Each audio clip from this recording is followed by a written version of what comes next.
Hello दोस्तों। तो ये कहानी तब की है जब मैं 21 साल का था। मेरे पड़ोस में एक आंटी जी रहती थी जिनके पति की मृत्यु एक बस एक्सीडेंट में हो गई थी। उनकी एक बेटी अंजलि थी।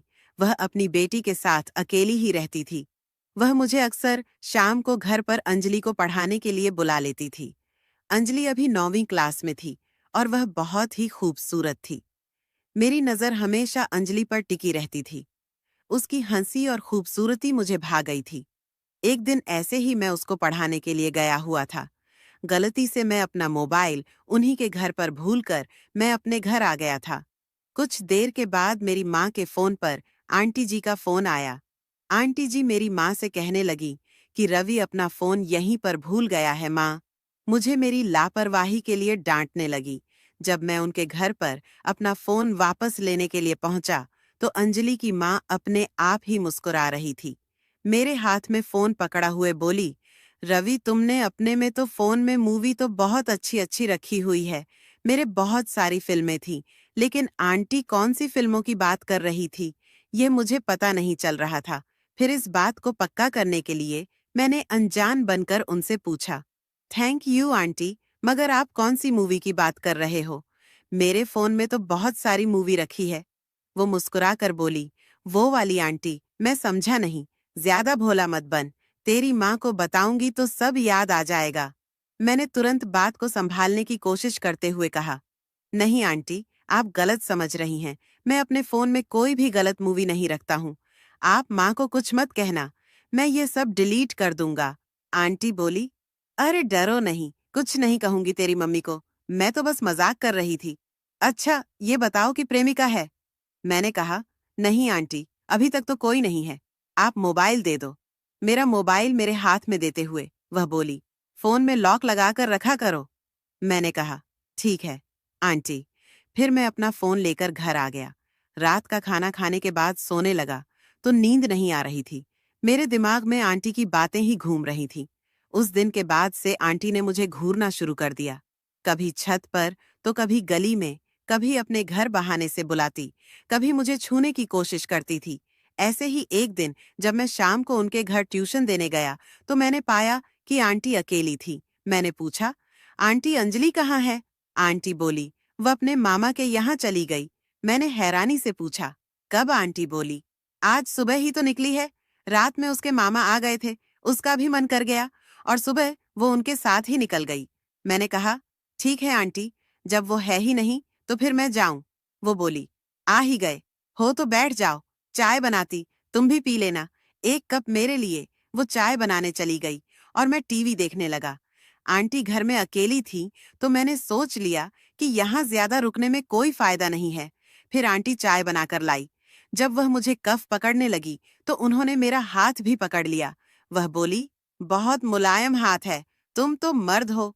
मर्दों का हाथ तो एकदम लोहे जैसा होता है। उनकी ऐसी बातें सुनकर मैं थोड़ा घबराने लगा। वह मुस्कुराकर मेरे साथ बैठ गई। बोली, आज मुझे बाजार जाना है, क्या तुम मेरे साथ चलोगे?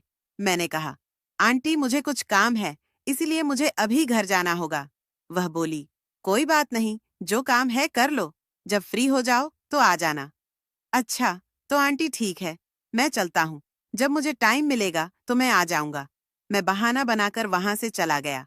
अपने घर आकर आंटी के बारे में सोचने लगा कि आखिर आंटी मुझसे चाहती क्या है? इस तरह की हरकतें मेरे साथ आखिर क्यों कर रही हैं? वह तो मुझसे सिर्फ अच्छे से बात करती हैं। मैं भी पता नहीं क्या गलत मतलब निकाल रहा हूँ। माताजी अचानक मेरे कमरे में आई और मुझे बाजार के लिए कोई काम बता दिया। मैंने कहा, ठीक है माँ, मैं अभी जाता हूँ। अचानक ही आंटी का फोन माँ के मोबाइल पर आ गया।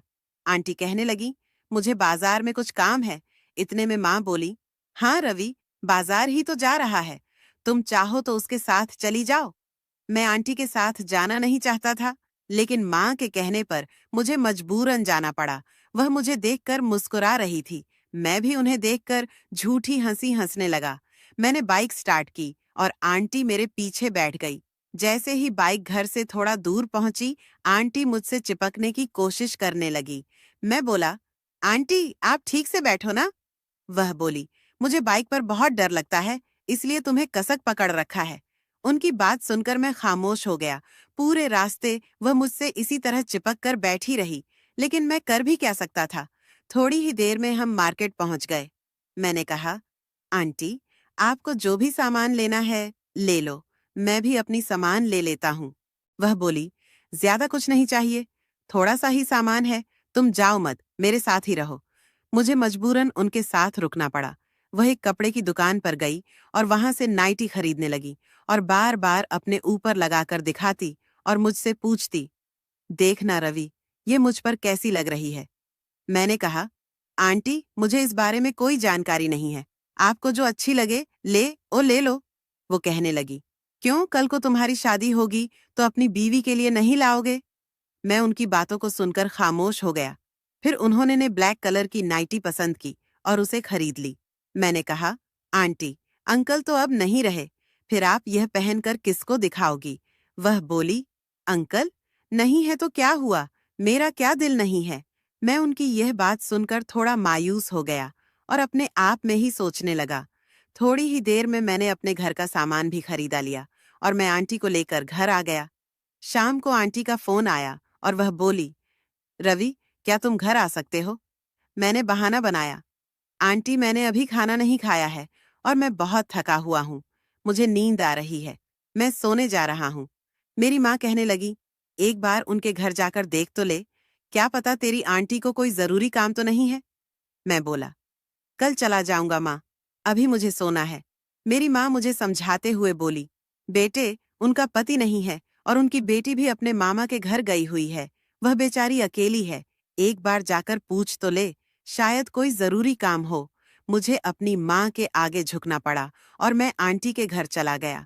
जैसे ही मैंने आंटी की डोर बेल बजाई, आंटी ने जल्दी से आकर दरवाजा खोला।